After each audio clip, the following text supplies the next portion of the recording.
আমি আমার গুরু মহারাজকে দেখেছি,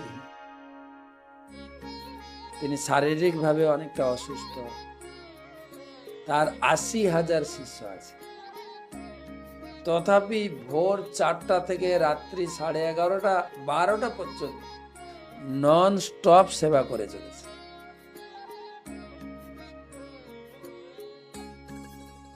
কোথায় সেন্টারকে ফোন করছেন, কোথায় ইসকন সেন্টার কেমন চলছে, 16 মালা জপ প্রতিদিন নিজে, তারা জপ করার দরকার বলে জপ করে চলেছে। প্রতিদিন 1 ঘন্টা তিনি গ্রন্থ পড়েন, কমপক্ষে 5-6খানা মিটিংয়ে অংশগ্রহণ করেন, তারপরে শিষ্যদের ইমেলের উত্তর দিতেই থাকেন, কাজে যুক্ত সবসময় 24টা ঘন্টা। আপনি বলেন বাথরুমে হোক, টয়লেটে যখন তিনি যান তার সঙ্গে পুরো টিম থাকে।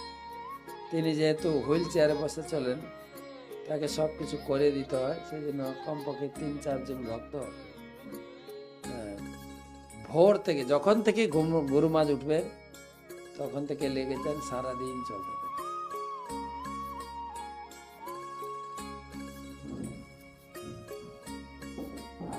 আর বাথরুমের যখন টয়লেটের প্যানে বসে থাকেন, একজনকে বলে তুমি ইমেলটা পড়ো, যে ভক্তরা কি জানতে চাইছে, ইমেল পড়ুন আর উত্তর দিতে থাকবে, এইটা লিখে দাও।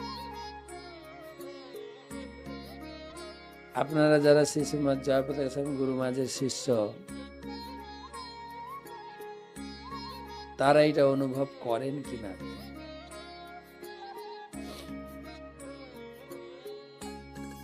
প্রতিটা নন স্টপ কাজ করে।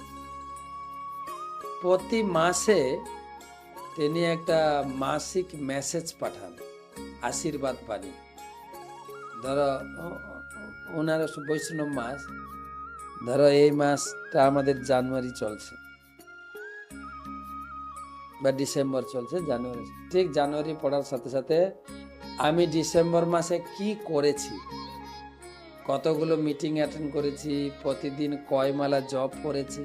প্রতি মাসে 16 মালার উপরে জপ থাকে, 20-22। তারপরে প্রসাদ সেবন করেন, সারাদিনে কতগুলো ক্লাস দেন, অনলাইন অফলাইন মিটিং তো আছে।